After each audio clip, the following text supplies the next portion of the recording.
Chers enfants, nous allons découvrir aujourd'hui la vie courte mais passionnante de Michel Magon, l'un des garçons de Don Bosco. Suivez bien ces exemples et vous parviendrez, comme lui, à la plus grande perfection. Ce jour-là, à la gare de la petite ville de Caramagnola, le train avait du retard. Don Bosco attendait patiemment. N'importe quel autre voyageur, dans ce froid humide, aurait cherché une bonne place dans la salle d'attente. Don Bosco, lui, cherchait du travail. Beaucoup plus que par le train, il était intéressé par ces gamins qui, dans la brume et la boue, jouaient avec ordre et acharnement à la guerre. Il devait y avoir un général parmi eux, un général miniature qui dirigeait la bataille. Don Bosco avait été lui aussi, quand il était gamin, général de l'allégresse, et il cherchait à cueillir ce gamin avec des yeux d'expert. Voici Don Bosco qui s'approche. À peine la soutane est-elle sortie de la brume que les gamins se sont tous enfuis. Tous? Non. Un gamin est resté. Ce devait être le général, 13 ans environ. Les jambes écartées et une fière colère dans le regard, il attendait l'ennemi. « Qui êtes-vous » Don Bosco sourit. « J'attends le train et je voulais jouer avec vous. » Le visage du gamin passa du dépit à l'émerveillement. « Vous, un prêtre ?»« Oui, ça n'est pas permis. Et toi, qui es-tu ?»« Je suis Michel Magon, le général des gamins de Carmagnole. » Don Bosco fixa ce gamin aux cheveux en pagaille, et au fond de ses yeux pleins de fierté, il vit une âme précieuse qui partait à la dérive. Peu de paroles suffiront à découvrir une situation presque désespérée. 13 ans, pas de père, désœuvré. Cela te plairait de devenir bon et d'étudier? Certes, mais comment faire? Le train sifflait, et il y avait un risque de le rater, mais perdre cette âme serait un risque bien plus grand. « Prends cette médaille, dit Don Bosco. Va dire au prêtre de ta paroisse que je veux tes certificats et qu'il me les envoie à Valdocco. » Une médaille? Étrange monnaie dans les mains qui sont habituées à jouer avec de l'argent sur les trottoirs. Pourquoi me l'a-t-il donnée? Où est ce prêtre? Il a disparu. Et il m'a dit d'aller trouver le prêtre de ma paroisse. Et pourquoi veut-il mes certificats? Le père Arricchio fut lui-même très surpris quand il vit entrer dans la sacristie ce gamin tout essoufflé et tenant une médaille dans la main.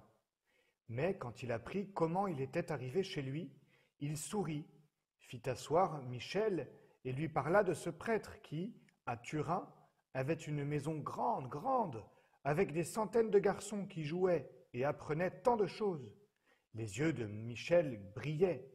« Est-ce que cela te plairait à toi aussi d'aller à Turin ?»« Bien sûr, si cela me plairait. »« Alors, j'écrirai à Don Bosco. Mais toi, pas de friponnerie ces jours-ci, hein ?» Ce soir-là, Maman Rose vit son cyclone arriver à la maison 2 heures plus tôt que de coutume, heureux comme elle le voyait rarement. « Qu'est-ce que tu as encore combiné aujourd'hui ?»« Rien, maman, mais je dois te dire une nouvelle formidable. Écoute, j'ai rencontré un prêtre, mais alors un de ces prêtres, il a 1000 gamins qui jouent dans une cour grande comme une place, et ils apprennent beaucoup de choses. Et à Turin, j'irai moi aussi. » Ce soir-là, le bon père Arricchio écrit à Don Bosco. « Magon Michel est orphelin de père. C'est un pauvre abandonné. Il passe son temps avec les gamins des rues, mais il a bon cœur. » Don Bosco répondit au vicaire « Il peut entrer à l'oratoire. » Recevant la réponse de Don Bosco, le père Arricchio pensa que cette fois, le saint était la providence en personne. Michel n'était pas un mauvais bougre, il était vraiment intelligent, mais sa maman devait travailler toute la journée pour nourrir sa famille. Et qui sait où va finir un gamin abandonné dans la rue? Deux jeunes que Michel fréquentait avaient fini en prison, et même lui, on racontait certains petits vols.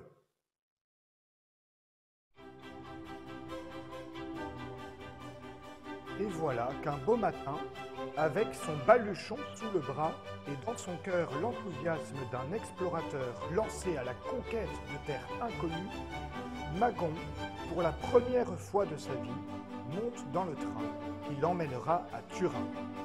Sa maman et ses compagnons de jeu sont venus lui dire adieu, et la joie de Michel est un peu ternie par la tristesse de sa maman. Mais la soif d'aventure l'emporte sur la tristesse, et rythmé par le train, son cœur chante.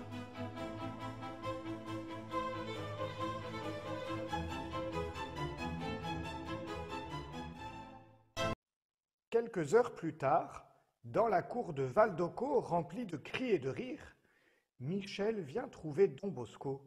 « Je suis ce Michel Magon que vous savez. Je viens d'arriver par le train. Votre maison est très belle et je suis très content. »« Quelqu'un t'a accompagné ?» demande Don Bosco. « Non, maman est malade et le curé était occupé. Je suis très content d'être arrivé. Je voudrais tout de suite... Nous serons amis, n'est-ce pas ? » « Oui, mon père. Si vous le permettez, je voudrais aller jouer. C'est une cour magnifique, pas comme celle qui est près de la gare chez moi. Après la récréation, viens me trouver. Je t'attendrai ici. Ça va ? Oui. Merci, monsieur. Bonjour et merci. Le merci fut hurlé pour que Don Bosco l'entende. Michel, en fait, était déjà en train de courir à 20 mètres de distance. Au bout de 5 minutes, Michel était déjà le roi de la cour. Il avait compris au vol la règle du jeu. Il s'était imposé en jouant des coudes. Il avait couru, sauté, esquivé avec la dextérité d'un bateleur, avait eu raison dans les disputes, imposant son point de vue avec une incroyable désinvolture. Les 200 garçons se demandaient, subjugués, d'où est tombé ce tremblement de terre. Quand la cloche sonna la fin de la récréation, Michel, essoufflé et haletant, regarda à l'autre bout de la cour et vit un visage souriant qui l'attendait. Il se sépara des admirateurs qui se pressaient déjà autour de lui et courut vers Don Bosco. « Alors, Michel, t'es-tu bien amusé ? » ?»« Beaucoup. »« Cela te plairait de rester chez moi ? » ?»« Je ne retournerai pas au pays, même si on me payait. Aujourd'hui, j'ai tellement joué, vous l'avez vu. Au début, je me suis laissé avoir parce que je n'avais pas encore compris la tactique. Mais après, pendant que Magon, avec ferveur, lui décrivait les péripéties de la récréation, Don Bosco le conduisait vers la petite chambre, recueillie et silencieuse, celle-là même où il accueillait les princes de la maison royale et les grands seigneurs du Piémont. « Viens, assieds-toi, et dis-moi, cher Michel, comment va ta maman ? » ?»« Bien, merci.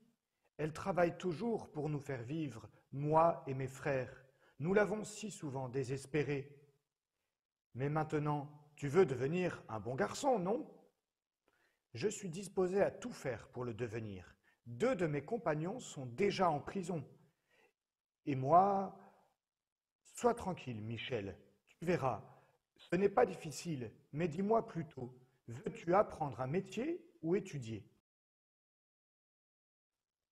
Michel baissa les yeux et, pour la première fois, rougit. Dans sa petite âme, un désir profond était né pendant qu'il jouait, mais cela lui semblait une chose impossible.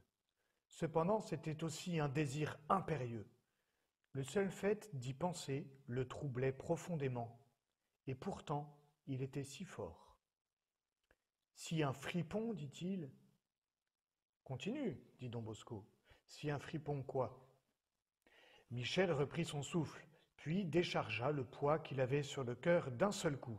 « Si un fripon pouvait devenir assez bon pour être prêtre, je me ferais volontiers prêtre. Il sentit le sang lui monter jusqu'à la racine des cheveux et il n'osait pas lever la tête. Il avait l'impression d'avoir commis une faute et ce prêtre, maintenant, devait avoir un regard sévère. Et pourtant, ce désir était plus fort que lui et l'avait touché au cœur dès qu'il avait vu ce prêtre jouer avec les jeunes, avec tant de joie et de bonté. Et il sentait que vivre comme ce prêtre devait être une chose magnifique et qu'il pourrait y arriver. Quand son cœur s'arrêta de battre la chamade, il leva les yeux lentement et il vit un large sourire sur le visage de Don Bosco. « Très bien, dit celui-ci, nous verrons ce que peut devenir un fripon. Je te mettrai aux études. » Michel avait beaucoup de respect pour les prêtres, sinon il aurait sauté par-dessus la table et aurait embrassé Don Bosco, qui avait tant de confiance dans un fripon. À partir de ce jour, chanter, crier, faire du tintamarre, courir, sauter faisait partie de sa vie. Non, il n'était pas devenu saint tout d'un coup, au contraire. La compagnie de l'Immaculée, en plein accord avec Don Bosco, avait prévu de mettre à ses côtés un élève qui serait comme un ange gardien pour l'aider et le corriger avec bonté. Il avait beaucoup de travail, paroles grossières, discours vulgaires et même des blasphèmes. Mais chaque fois que son compagnon le corrigeait, Magon, très vivement, le remerciait et se reprenait, au moins pour quelques instants. Mais à l'oratoire, il n'y avait pas seulement ce compagnon qui l'aidait à tenir bon. Les supérieures, sentinelles vigilantes du bien, étaient parmi les jeunes gens, pour leur sourire, les encourager et aussi les corriger. Même les murs parlaient. Don Bosco avait voulu que les plus belles phrases de la Sainte Écriture soient écrites en grands caractères sur les arcades de la cour. Mais malgré tout, quelquefois, le caractère vif de Magon revenait, spécialement quand cette cloche inexorable signalait sèchement la fin des récréations pour inviter à l'étude. Cette cloche lui était cordialement antipathique. Dans les rangs, avec ses livres sous le bras, il semblait un petit condamné aux travaux forcés. Beaucoup plus sympathique, au contraire, était le signal qui marquait la fin de l'école. Michel semblait sortir de la bouche d'un canon. Il volait littéralement dans tous les coins, mettait tout et tous en mouvement. Dans le jeu de barres rompu, il était le capitaine d'une équipe qui, depuis son arrivée, était invaincue. Quelques mois passèrent ainsi. Mais un jour, le général des récréations commença à s'attrister comme une fleur dans la brume d'automne. Solitaire dans son coin, il regardait ses camarades s'amuser avec entrain. Il évitait la compagnie de ses amis tapageurs et même quelquefois, sans être vu, il pleurait. Ses yeux étaient constamment voilés de mélancolie. Son ange gardien crut bon alors d'intervenir.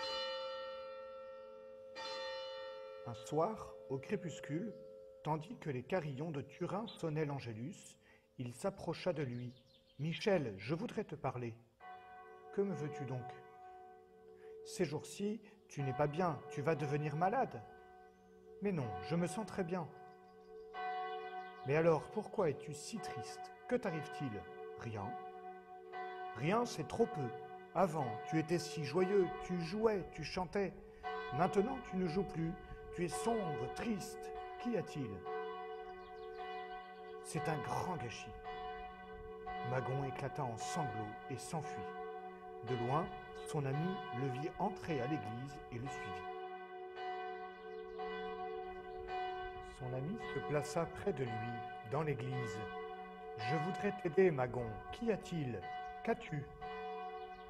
C'est difficile à dire. Mes compagnons prient, peuvent communier, mais moi, au contraire, je ne peux pas le faire. Alors à quoi sert de jouer, de courir?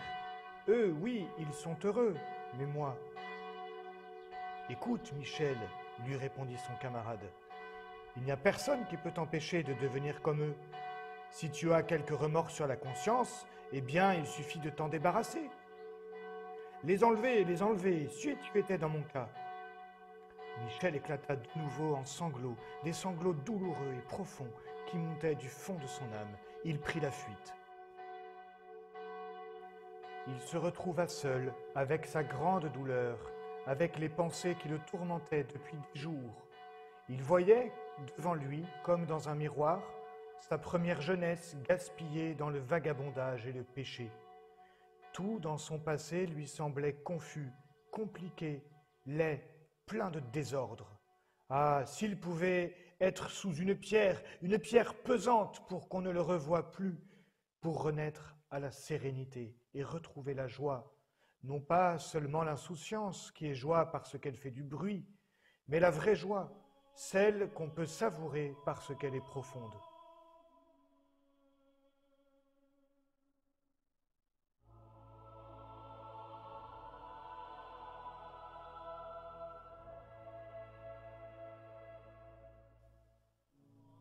Pouvoir lui aussi, Michel Magon, s'agenouiller devant l'autel de la Vierge, pouvoir regarder la Madone en face sans rougir, sans devoir s'enfuir avec le cœur en tumulte, pouvoir s'agenouiller sur le banc avec les autres et recevoir Jésus Eucharistie, qui seul pouvait le sauver de l'enfer qui semblait s'ouvrir sous ses pieds. Magon aurait fait n'importe quoi pour réussir, mais son passé était tellement compliqué, tellement noir, comme une forêt dans la nuit. Il pleurait et attendait une main compréhensive et secourable qui l'aiderait à sortir de cette jungle obscure. Et le secours arriva. Don Bosco, après avoir suivi de loin la crise de Magon, l'appela chez lui. « Cher Michel, j'aurais besoin que tu me fasses un plaisir. » « Dites-le, je suis disposé à faire n'importe quoi pour vous. J'aurais besoin d'être pour un moment le patron de ton cœur, de ton âme, et que tu me dises la raison de cette tristesse qui t'a envahi depuis quelques jours. C'est vrai ce que vous dites, mais je suis désespéré et ne sais comment faire. » Et de nouveau il éclata en sanglots. « Comment, reprit Don Bosco, tu es le général Michel Magon, chef de toute la bande de Carmagnola? Quel général es-tu? Tu n'es plus capable de parler? » « Je voudrais le faire, mais je ne sais comment commencer. Je ne sais pas m'exprimer. » « Dis-moi une seule parole, le reste, c'est moi qui te le dirai. Mais j'ai la conscience tout embrouillée. Cela me suffit. J'ai tout compris. Tu peux tout arranger facilement maintenant.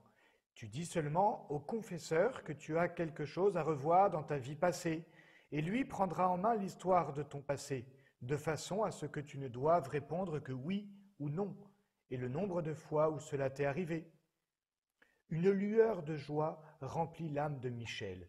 Il avait finalement trouvé un ami qui pouvait l'aider, et même qui voulait tout faire lui-même puisque son confesseur était Don Bosco.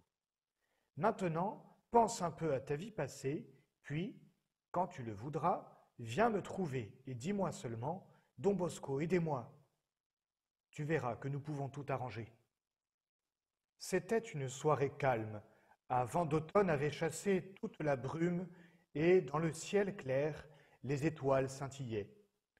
Avec l'aide paternelle de Don Bosco, Magon déposa au pied du crucifix toute sa vie de misère. Il lui semblait maintenant que, désormais, il serait incapable d'offenser gravement celui qui était mort par amour pour lui. Et quand la main du prêtre, levée pour le signe de croix, fit descendre le sang du Christ pour purifier son âme, la douleur la plus intense qu'il ressentait se transforma en la joie la plus pure. C'est difficile de décrire cette nuit. Aussitôt que je m'assoupissais, l'imagination me faisait voir l'enfer plein de démons, mais je chassais ces visions en me rappelant que mes péchés étaient tous pardonnés. Et alors, il me semblait voir une foule d'anges qui me montraient le paradis et me disaient « Regarde, quelle grande joie t'est réservée si tu es fidèle à tes résolutions. » Vers le milieu de la nuit, Michel sentit qu'il devait prier. Alors, agenouillé au pied du lit, il pria longuement, l'âme inondée de paix. Avant de se relever, il répéta plusieurs fois « Oh, comme ils sont malheureux, ceux qui tombent dans le péché. Je crois que si les pécheurs pouvaient goûter un moment la joie de la grâce de Dieu, tous iraient se confesser. Ô péché, péché, quel terrible fléau es-tu pour tous ceux qui te laissent entrer dans leur cœur. Le lendemain, dans la cour de Val-d'Occo, eut lieu un match mémorable. Les Bleus, adversaires de Magon, qui gagnaient chaque partie depuis une dizaine de jours, furent littéralement mis en déroute par les Verts, qui emportèrent cette victoire épique grâce à la tactique magistrale de Michel, redevenu plus que jamais général de l'allégresse. Et depuis ce jour, dans le ciel limpide de l'âme de Magon, il y avait le printemps. Et le soleil était là, Jésus hostie, reçu si souvent avec une grande ferveur. Et si quelques nuages passagers jetaient de l'ombre sur la journée, le confessionnal était toujours prêt pour lui redonner la joie de sa jeunesse. Et les cloches qui l'appelaient à l'église ne lui étaient plus désagréables, car elles le conduisaient vers la maison du plus grand de ses amis, Jésus, qui l'attendait pour le fortifier par sa chair immaculée et sa parole. Et celui qui l'invitait à continuer le jeu pendant une fonction sacrée s'entendait répondre « Je continuerai à jouer si tu me donnes autant que me donne le Seigneur. » Cette voix qui avait profané le nom de Dieu par ses jurons chantait maintenant les louanges du Seigneur avec une rare pureté, et ses solos de premier chanteur, il voulait les dédier seulement à son doux ami Jésus.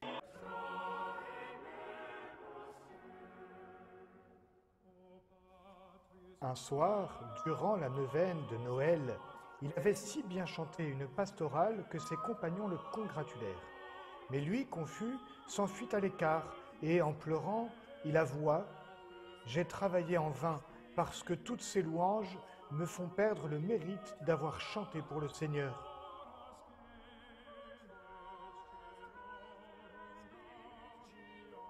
Même à l'école, maintenant, il faisait des progrès, et ses livres hérissés de formules latines n'étaient plus ses ennemis.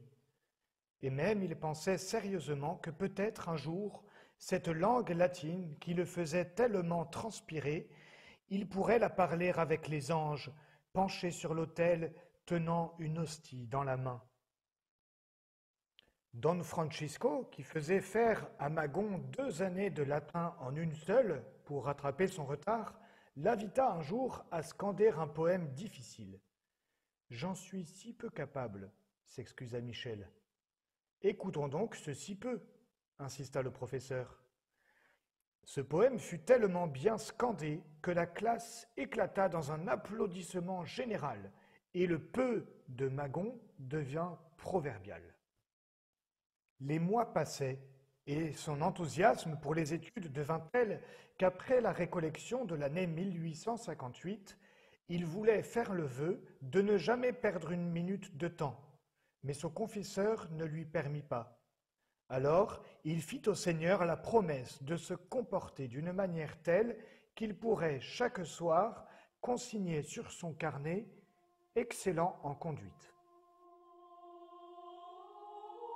Pendant toutes ces années de progrès, Magon avait une reine, Marie très sainte, qu'il aimait appeler sa maman céleste. C'est elle qui le soutint sur la route difficile et splendide de la pureté parfaite. Et les 7 conseils qu'il suivait pour garder toujours la vertu de pureté, il les enseigna lui-même au mois de mai à un ami qui voulait l'imiter, en les appelant les 7 carabiniers de Marie. 1. Confiance filiale dans la protection de la Vierge Sainte. 2. Fuir l'oisiveté. 3. Méditation fréquente. 4. Invocation et petite dévotion. 5. Ne pas nourrir trop délicatement le corps. 6. Fuir les mauvais camarades. 7. Fréquenter les sacrements, spécialement la confession et la communion. Le petit général, ayant conquis un trésor inestimable, l'avait mis à l'abri dans la forteresse de son cœur, et il le faisait défendre par sa reine.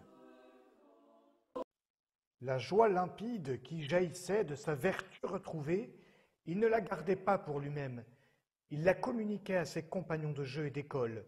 Les rires sonores qui chassaient les mines boudeuses et l'ennui furent les premiers fruits de l'apostolat de Magon, l'apostolat de la joie. Et pleines de joie étaient ses trouvailles pour éloigner ses jeunes compagnons du mal. À l'un d'entre eux, qui croyait malin de parler en termes grossiers, il lança un sifflement dans l'oreille, mais un sifflement si long et strident que tous éclatèrent de rire. L'infortuné, se retournant vers lui en colère, hurla « Tu es fou !» Et Magon, sérieusement, lui lança « Fou, moi, ou fou, toi, qui parles comme ça ?» Un autre jour, dans un groupe où Michel était présent, on parlait de l'enfer. À un moment, un petit savant, avec un air de supériorité, déclara « Nous essaierons de ne pas aller en enfer, et si nous y allons, nous le supporterons avec patience. » Magon s'éclipsa sans être vu et revint quelques instants après avec une boîte d'allumettes. Il en alluma une sous la main du fanfaron. La farce provoqua un hurlement du pauvre patient et les fous rires de ses autres camarades, pendant que Michel, avec beaucoup d'ingénuité, protestait « Mais je voulais seulement essayer ton héroïque patience pour les peines de l'enfer. » L'un de ses vieux camarades était venu un jour le visiter. Ce pauvre gamin était resté dans la brume et la boue de Carmagnola. Il ne voulait rien entendre des bonnes exhortations de Michel. « Dans notre village, dit-il, il y en a un qui ne va pas à la messe, et il est gras et heureux quand même. Pourquoi devrais-je y aller ?» Magon, regardant autour de lui, vit un charretier qui partait au travail avec sa jument. Avec vivacité, il demanda « Même cette mule ne va pas à l'église et elle ne se confesse pas. Et pourtant elle est grande et grosse. Veux-tu être comme elle ?» Mais une bonne blague ne suffit pas, parfois, à corriger et à détacher du mal. Et alors, Magon savait aussi utiliser ses poings. C'est ce qui se passa, ni plus ni moins, à Piazza Castello, où il attaqua d'une volée de coups de poing directs et de crochets un pauvre gamin qui blasphémait de façon insolente et ne voulait pas s'arrêter. La Providence veillait et Don Bosco se trouvait à peu de distance. Il accourut à toute allure pour les séparer, sinon le pauvre malheureux aurait terminé KO à la première reprise. Michel, pourtant, n'était pas seulement un petit boxeur au service de Dieu. Il avait appris que la charité était le commandement nouveau, la vertu la plus grande que Jésus vient nous enseigner. À cause de cela, il était serviable et généreux. Il aidait les plus jeunes à faire leur lit, à nettoyer leurs chaussures. Il répétait avec les camarades qui en avaient besoin les leçons. À un pauvre qui souffrait d'engelure, il donna même ses propres gants. Quand il rencontrait Don Bosco, fixant son regard sur celui si profond du saint, ses yeux se remplissaient d'émotion. Il savait que tout ce qu'il était devenu, il le devait à la bonté de ce prêtre. S'il avait pu, il lui aurait fait faire un monument, mais il ne savait pas que le monument le plus beau, c'était lui, le gamin des rues, transformé en saint. Au mois d'août 1858, Don Bosco voulut récompenser les meilleurs en conduite et il les emmena passer quelques jours de vacances à Marialdo, une jolie colline du Monte Ferrato. Magon fut l'un de ceux qui étaient récompensés, mais il ne savait pas, Michel, que ce seraient ses dernières vacances. Parcourant ces collines parsemées de fleurs, combien de fois s'était-il arrêté pour cueillir les plus belles afin de les mettre sur l'autel de l'église. Mais lui aussi était une fleur, et le bon Dieu déjà la préparait avec une infinie délicatesse à être cueillie et transplantée dans le jardin du paradis. Ces nuits vastes et scintillantes faisaient sentir à Michel l'immensité de Dieu et lui faisaient aussi toucher du doigt l'ordre parfait qui régnait dans toute la création. Un soir, Don Bosco le surprit à genoux, dans un coin obscur, regardant le ciel et semblant tout triste. « Qu'y a-t-il donc, Michel ?» Rien, Don Bosco. Seulement, je pleure parce que la lune est tellement fidèle au plan voulu par Dieu pour elle. Et moi, créature raisonnable, je désobéis si souvent aux lois du Seigneur. Vint la fin de l'année 1858. Le dernier soir, Don Bosco, dans une conversation, recommanda à tous ces jeunes gens, avec des paroles lentes et graves, de commencer et de continuer la nouvelle année dans de bonnes dispositions, dans la grâce de Dieu, parce que, peut-être pour l'un d'entre vous, cette année sera la dernière. Et la main de Don Bosco s'était posée sur la tête de Magon à ce moment-là. Et pendant que le saint parlait, Michel avait senti que ces paroles étaient un avertissement pour lui, mais il ne s'en effraya pas. Il se dit alors en lui-même, « J'ai compris, c'est moi qui dois partir, je me tiendrai prêt. » 15 jours plus tard, Magon assistait à la réunion de la Compagnie du Saint-Sacrement. C'était un petit groupe qui s'était formé spontanément avec de jeunes garçons qui se réunissaient pour s'encourager mutuellement dans la pratique religieuse et dans le bien à faire à leurs camarades. Sa responsabilité habituelle consistait à passer une boîte remplie de billets sur lesquels étaient inscrites de bonnes actions à faire ou des maximes à méditer tout au long de la semaine. Chacun extrayait un billet. Magon prit le sien et lut « Au jugement, tu seras seul avec Dieu ». Il devint tout pensif. C'était le second avertissement.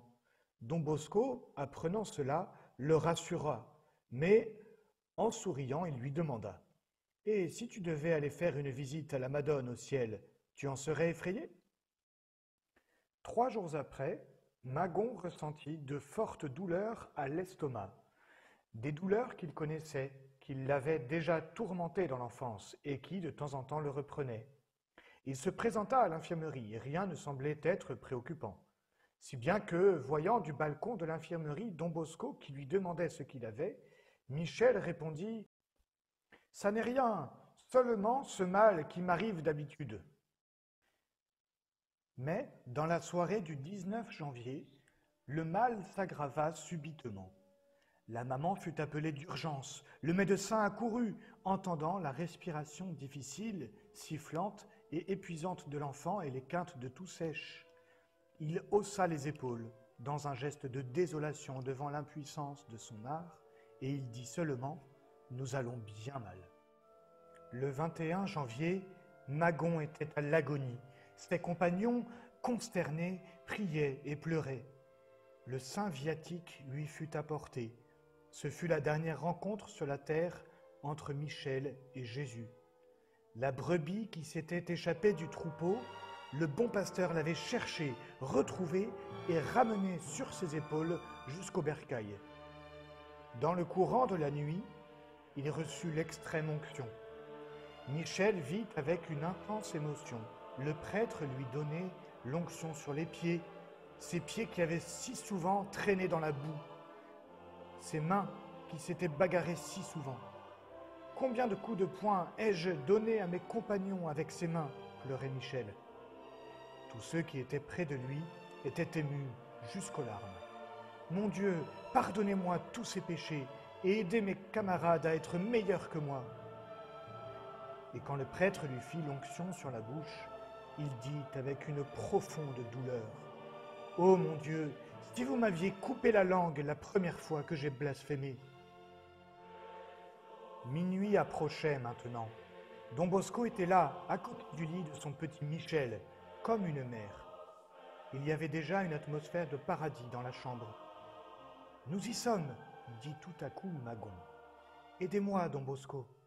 Dites à maman qu'elle me pardonne toutes les peines que je lui ai faites. Dites-lui que je l'aime, qu'elle ait du courage. Je pars de ce monde avec Jésus et Marie et je l'aiderai de là-haut au paradis. » Pendant que minuit sonnait, Michel eut un instant d'assoupissement.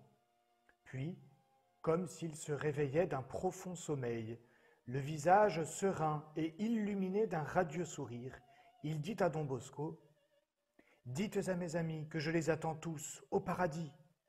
Jésus, Joseph, Marie. » Il appuya ses lèvres sur le crucifix et rendit son dernier soupir. Il avait 13 ans, 4 mois et 2 jours. Ici finit la brève histoire du petit général de Carmagnola qui, vaincu dans la bataille par l'amour de Jésus, reprit la lutte contre le mal, l'ennui, la tristesse et le péché pour que la vraie joie triomphe, celle qui vient seulement de la paix du cœur et de l'amitié avec Jésus. Aujourd'hui encore, à toi, à nous tous, il lance son joyeux message. Veux-tu être, toi aussi, un petit général de Jésus? L'ennemi est toujours le même, le péché qui te vole la joie du cœur. Et le but à atteindre, c'est d'établir en toi et en tes compagnons une amitié profonde avec Jésus, le roi de la paix, de la joie et de la charité.